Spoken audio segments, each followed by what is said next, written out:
Не может завести, мучается, трахтит, и никак. Уже 3 часа сидит, пытается завести, уже послал куда подальше 10 раз. Так вон, вот. И вот тут чуть-чуть осталось. Вот тут чуть-чуть. Можно, конечно, да? Можно было бросить вообще нафиг. Я не бросаю в беде бензиновые двигатели. Дело было не в бобине. А в чем?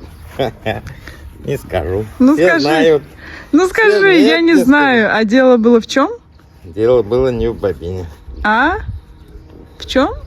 Не скажу. Ну скажи. Не. Давай, заводи. У тебя опять не работает? Леска меня бесит прям. Кто шарит в этой леске? Как ее Да я заворачивать? посмотрел, блин, у меня сама вот эта вот бобина не такая, как у всех. Там дырки нету. И она растягивается вот так. Ну, Я уже в такая. YouTube посмотрел. Вот на YouTube помощь есть, да. Да. Ну.